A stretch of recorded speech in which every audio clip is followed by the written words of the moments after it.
morning, ladies and gentlemen, and welcome to this week's Let's Talk Dairy. So I'm filling in for George this week, who's obviously filling in for me at the moment. Unfortunately, his mother passed away there during the week, so he's not obviously around at the moment. So and just a combination of factors has meant that Michelle McGrath has been unable to join us as well this week. So I'm going to be flying solo today. And we're picking up on the weaning of the calf piece. Okay, it's a bit out from, we're only just getting to start to feed them at the moment, but it obviously is part of a series that George was doing there, following through on the calf care events that have taken place across the country.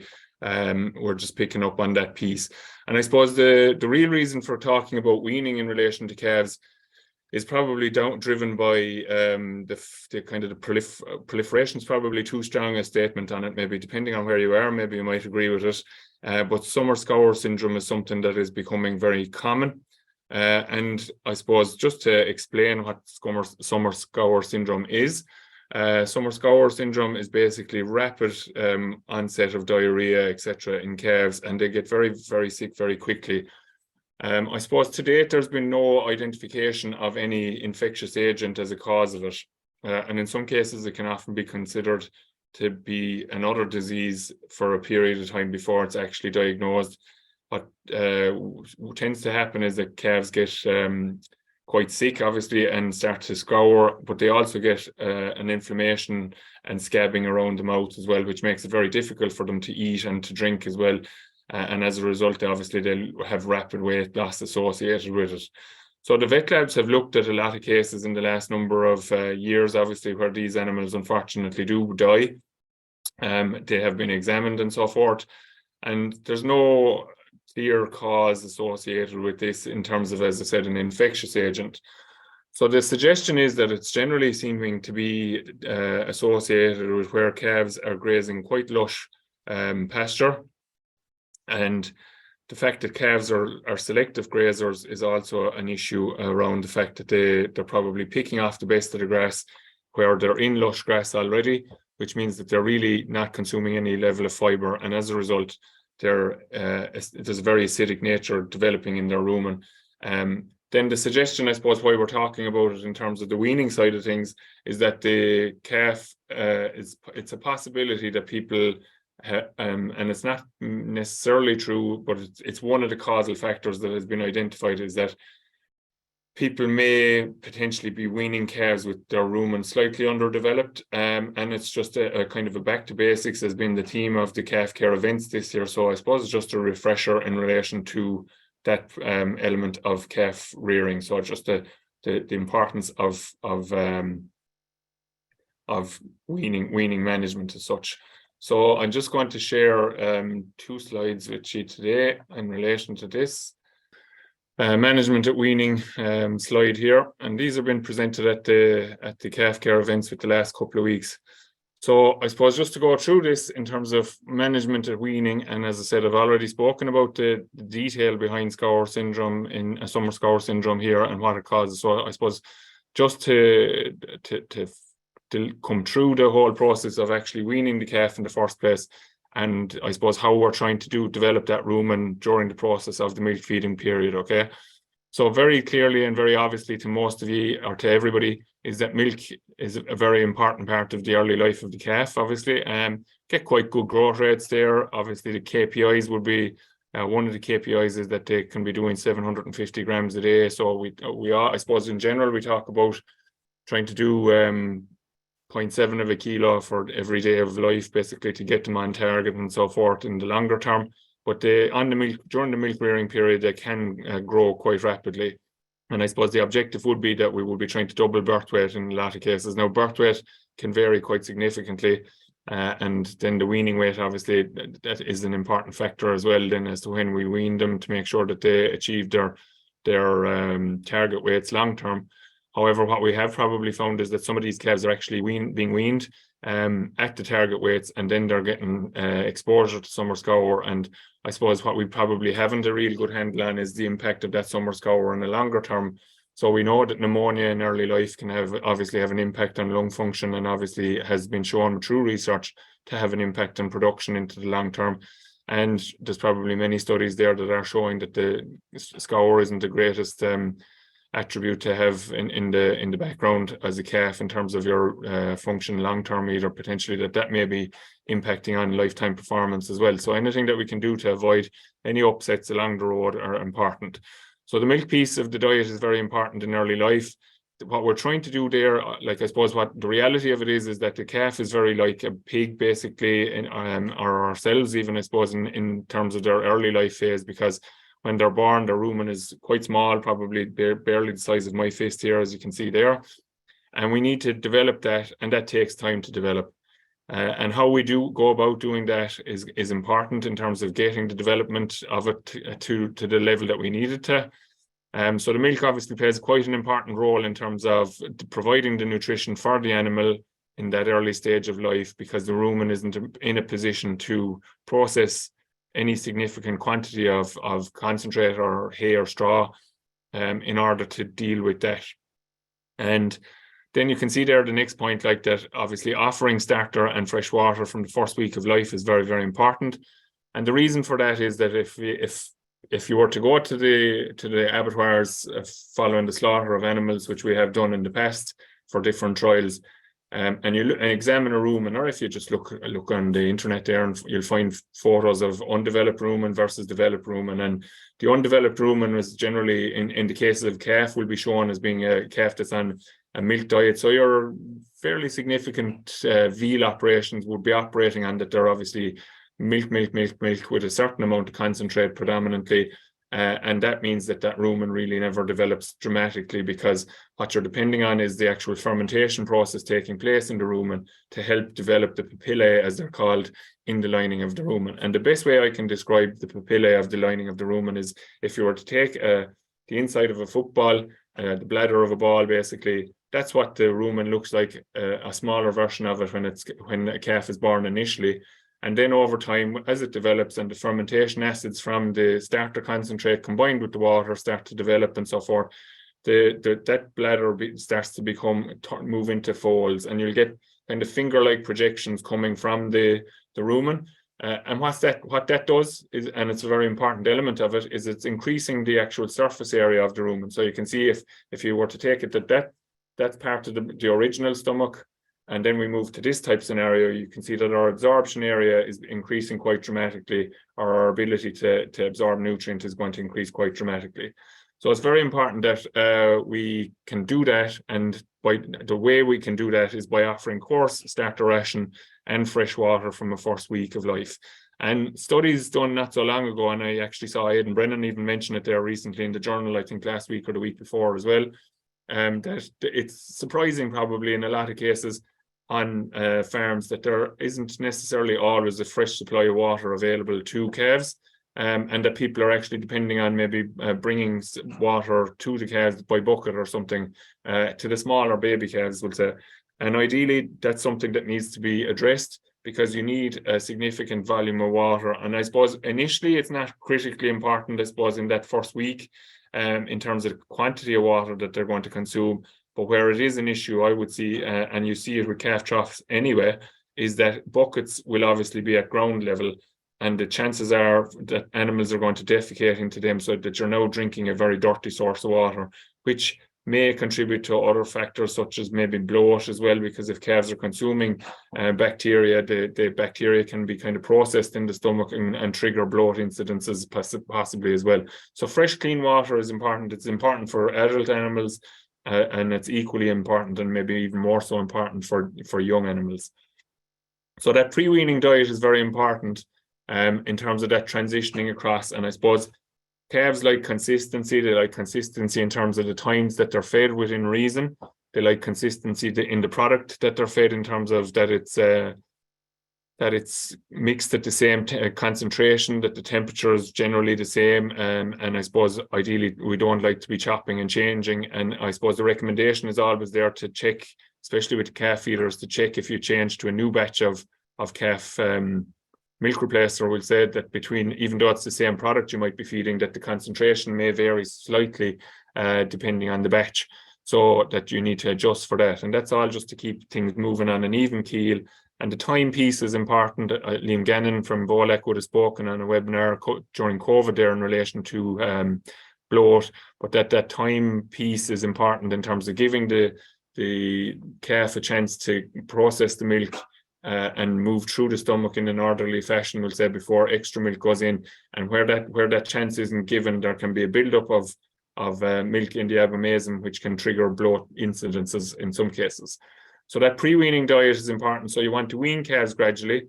Now, the irony of this, I suppose, is that while we're talking about summer scour syndrome and saying that calves should be weaned correctly, there are still issues being seen with calf feeders, which would be weaning calves very gradually. I suppose the biggest comment I come across when people switch to automatic calf feeders is that they find that calves are weaned in a very, very gradual and very unstressful way, because obviously they're built up. They're maybe not on 6 litres initially.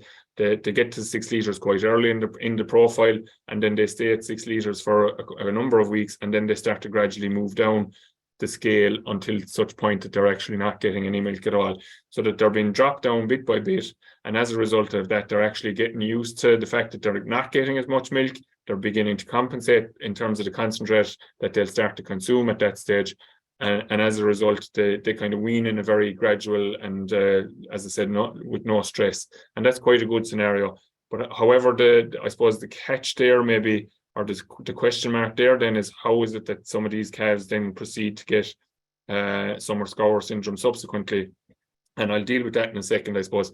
So I suppose the one thing I would say is be careful of overdriving calves in the early stage in terms of a lot of milk.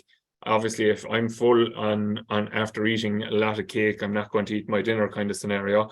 And it's the same with milk as regards to the calves as well. So if we feed them an awful lot of milk, we need to be careful and consider that they are consuming some reasonable level of concentrate.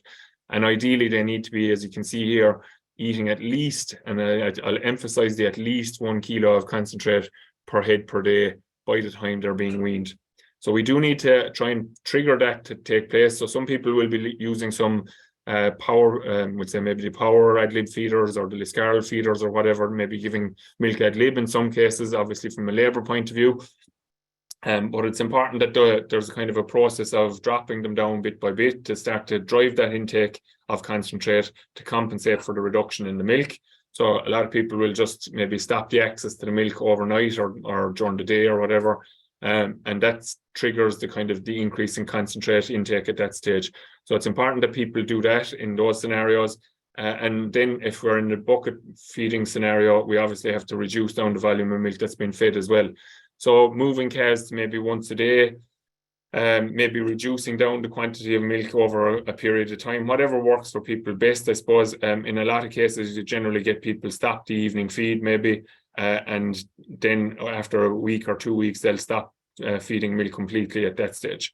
So I suppose that driving that concentrate intake, I suppose in the early starting point here, we're talking about very small amounts of concentrate, only handfuls of it, but obviously a kilo of concentrate. If you've 10 calves in a pen, they're going to be getting a half a bag or a little bit, just around a half a bag of concentrate basically per day, and they should be eating that up fairly readily then as well, obviously. So consuming it well at that stage. So in terms of the target weaning weights, then I suppose, just to come back to the weaning gradually, then I suppose it's very important that we don't, like weaning is a stressful period. We know that from the suckler side of things as well, that calves can get pneumonia, obviously, when they're just weaned off the cow and brought to the mart and sold, and that the suckler schemes would have been there to feed calves at weaning and so forth, and to transition them to being weaned from the cow, so that they were used to that. That they were kind of reducing their requirement for milk by giving them the solid feed.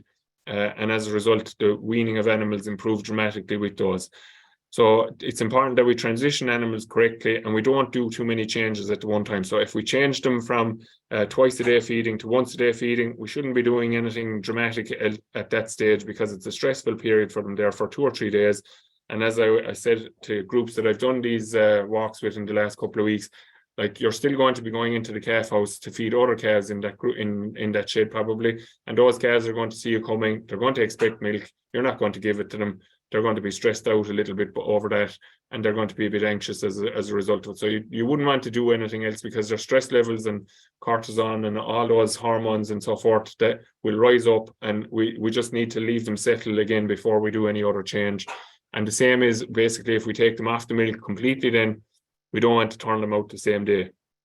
I suppose the ideal scenario is that people would be in a position to maybe be giving calves access to grass before they're weaned fully. That's not always feasible depending on yard layouts and so forth like that.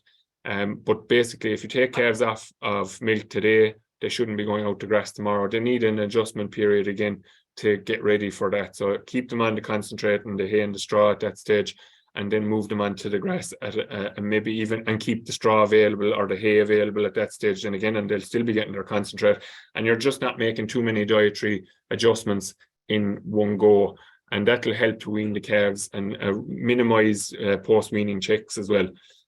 So I suppose just the final point here is in relation to the target weaning weights. They're dependent on the mature body weight. So many of you will see, and ICBF brought it in there, and I think I may have mentioned it in one of the webinars prior to Christmas last year, that they've new weighing screens basically on the program there, that you can when you weigh calves or replacement heifers, that it'll pick them up and then it'll give you a figure relative to their actual maintenance figure. So there's a bit of variation in terms of the target weight for calves depending on their maintenance figure. Some will be higher, some will be lower. And I suppose some of the work would suggest that because our cows are getting a little bit smaller in terms of their overall body weight, that we can actually begin to wean at slightly lower rates. So I just need to calculate this now here 1 second again, because the sum has gone out of my head. So we're saying that if we say that our cow is 550 kilos, then we're saying that that calf could be weaned at about 82 or 83 kilos. And that's probably okay to do with the earlier calves. So the calves that are being born at the moment and those early February calves will be quite strong by the time they come to weaning anyway.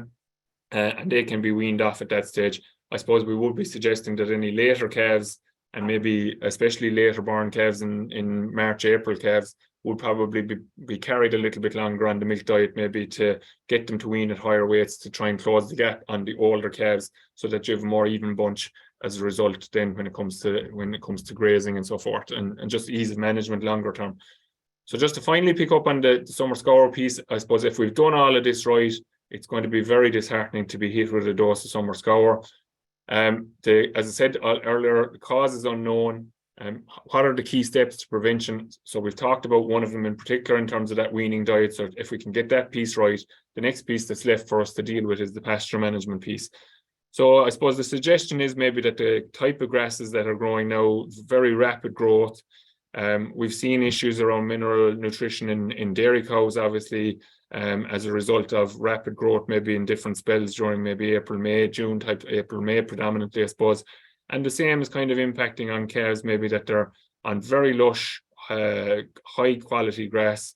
And the risk is that they're basically just consuming a product that's very rapidly fermentable, generating high pH. So it's very similar to eating concentrate, basically. When we talk about acidosis in cows, it's almost a form of acidosis in calves as well. So impacting on the rumen as a result of it. And then there's also some suggestion maybe that they might be consuming a high level of nitrogen in the fact that the nitrogen has come up to the top of the grass and they're not consuming any fiber as well. So the way to manage it maybe is probably to strip graze calves, to force them to graze down into the fiber. And that there, as a result, then they create a kind of a saliva buffer themselves. Some people have actually been feeding extra buffer maybe in those rations, and there are different products available in some of the calf rations now to try and I suppose head off or stave off the risk of summer scour. The other option, of course, is to go into stronger grass initially, and the other suggestions would be that people wouldn't go to reseeded areas necessarily, or very fresh reseeded areas for calves for that early part of the summer in particular, just until they get the chance to develop. So there are pretty much the solutions, I suppose, that are the options that are out there. So as I said, rumen buffer is one option. Management of the grass in such a way that you're driving them down into the lower quality material, which will have the fiber in it to stimulate saliva production, which will buffer the rumen in itself. And also maybe just keeping slightly older grass that isn't going to be as rapid in terms of its growth for calves. and maybe strip grazing, as I said as well, maybe to force that intake as well. So that's the scour piece. I suppose I have one final piece that I want to share with you as well. So there's a study just commenced in Teagasc Rural Development section in Athenry with Cathal Buckley. It's called The Likely Uptake of Grass Clover Swards Amongst Dairy Farmers. And I'm just going to highlight this here now. Hopefully, cheaper me. So basically there's a survey that they're looking for people to do, and I'm just going to pop this into the chat. It's actually been on AgriLand in the last couple of weeks, advertising it. So if people want to join in on it, they can do that. So I'll just pop it in here to the chat if people want to click on it there while I'm talking about it. It'll bring you to the survey. It's not a very long survey. It's just to get people's attitudes, I suppose. And it's important, I suppose, from the point of view of getting people's perceptions of clover and what the concerns and issues that people might have with it. And I know that there's probably I think there is another study going to be done in the next couple of weeks or months in relation to the barriers that people have to actually adopting clover. So that study has been done in conjunction with Brendan Horn here in Teagasc Moore Park, Cathal Buckley in Teagasc and Athenry in the Rural Development section, and Doris Lepel in the University of Galway, as it's now known, formerly NUIG. And we're just looking for people to do that. There's actually one for all gift vouchers to be won for participation in it as well, so to entice you into it. So if people would be interested in following through on that, just click on the link. As I said, it's in the chat section there, and it'll probably be sent out through dairy advisors there in the next number of days as well, through WhatsApp groups, etc. as well. So we'd love if people would participate in that and give us your feedback in terms of your thoughts around clover. Obviously a huge piece of our climate change objectives, etc. And we're planning and hoping to exploit clover, I suppose, in terms of the future of reduced nitrogen and obviously gaseous emissions as a result, and maintain our cow herds and so forth as a result of that, and improve our water quality, obviously, most importantly. And that is going to be driven by clover, but obviously not without its obstacles. And people need to, I suppose, air those views and those concerns in surveys like this so that we can steer a course to try and address those, okay? So thanks for tuning in today. George, I would imagine, will be back next week. So I actually don't know what he is looking to cover for next week, but if you just keep an eye on what comes out there on Wednesday and a reminder, that'll be updated. It'll be up to date as to what's going to be on Thursday. Thanks for tuning in, and just considering it's the 26th of January, lots of you will be calving by this day next week. So I wish you all a very happy, healthy and safe calving season. Emphasize the safe calving season, and try and take good care of yourselves in the meantime, okay? Thanks for tuning in, and bye for now.